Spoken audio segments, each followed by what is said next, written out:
Good day po. My name is Jomari Mamasig from BSIT 3 Block 5.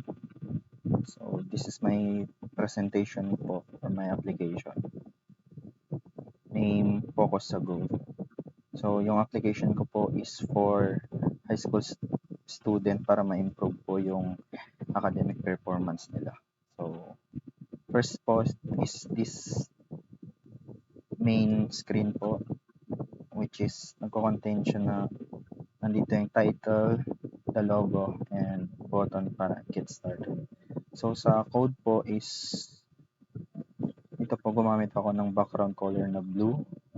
So sa image po asset which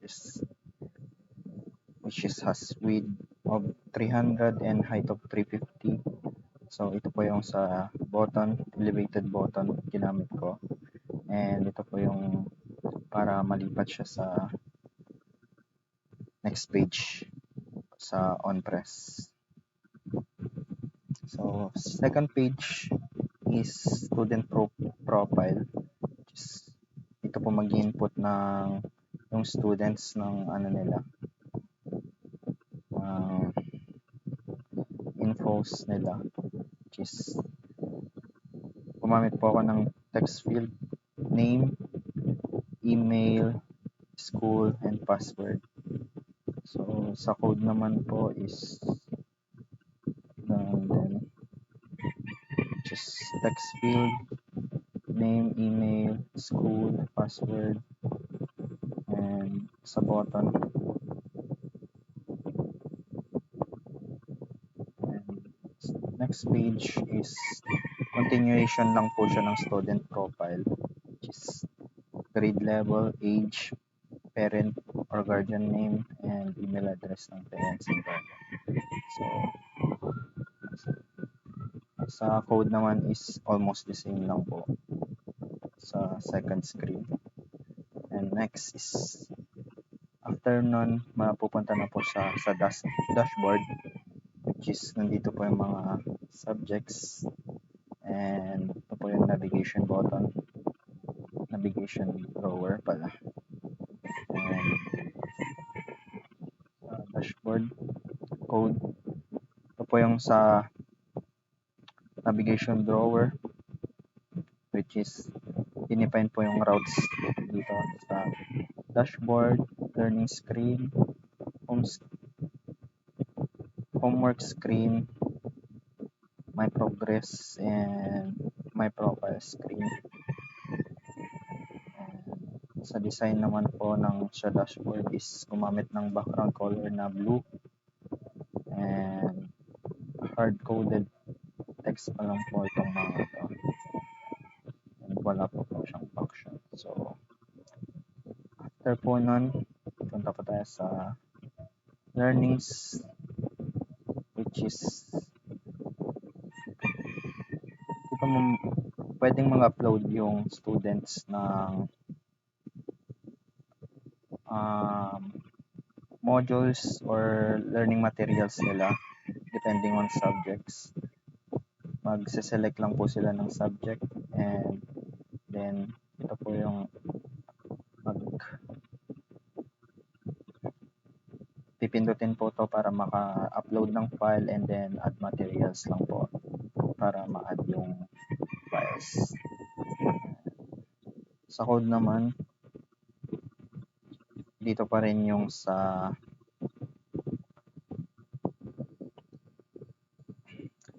navigations, and ito po gumamit ng array para sa paglalagay ng mga learning materials. And ito po yung sa conditions ng para ma-upload yung learning material or modules. So next naman po is homework screen, which is ang function naman po is maglagay siya ng task. Pwede siya maglagay ng task, which is for example Filipino homework number 1, Select siya ng kung kailan yung due date ng homework, and then ma-add niya, and ito po magsisilbing reminder nila na may homework pa. Pupunta siya sa unfinished. If ever yung student is finished na sa homework na yan, pwede yan i-click lang to and mapupunta na siya sa finish. And if ever gusto ng student na i-delete na yung finish homework na yan, meron pong delete button dito. And that's it.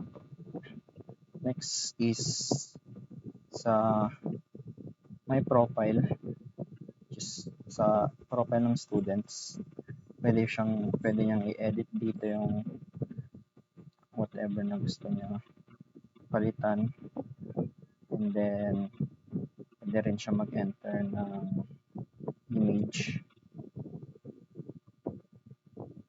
na desired, profile image na desired, and you can save po. So sa code naman ng homework muna,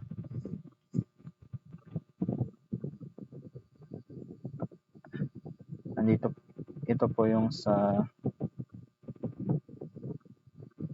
magse-select siya ng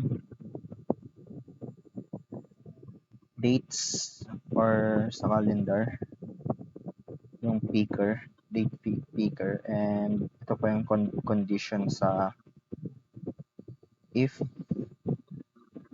finish or unfinished pa po yung homework. And tapos sa navigation, text field, same function as sa iba. And sa my profile naman na code is ito po yung sa paano siya kung mag-edit text field sa edit or save cancel. And sa my profile is sa navigation drawer, and ito po yung sa student profile picture, which is gamit ng circle avatar, and ito po yung sa condition para makapag-pick ng desired profile picture. Then ito na po yung text field ng name,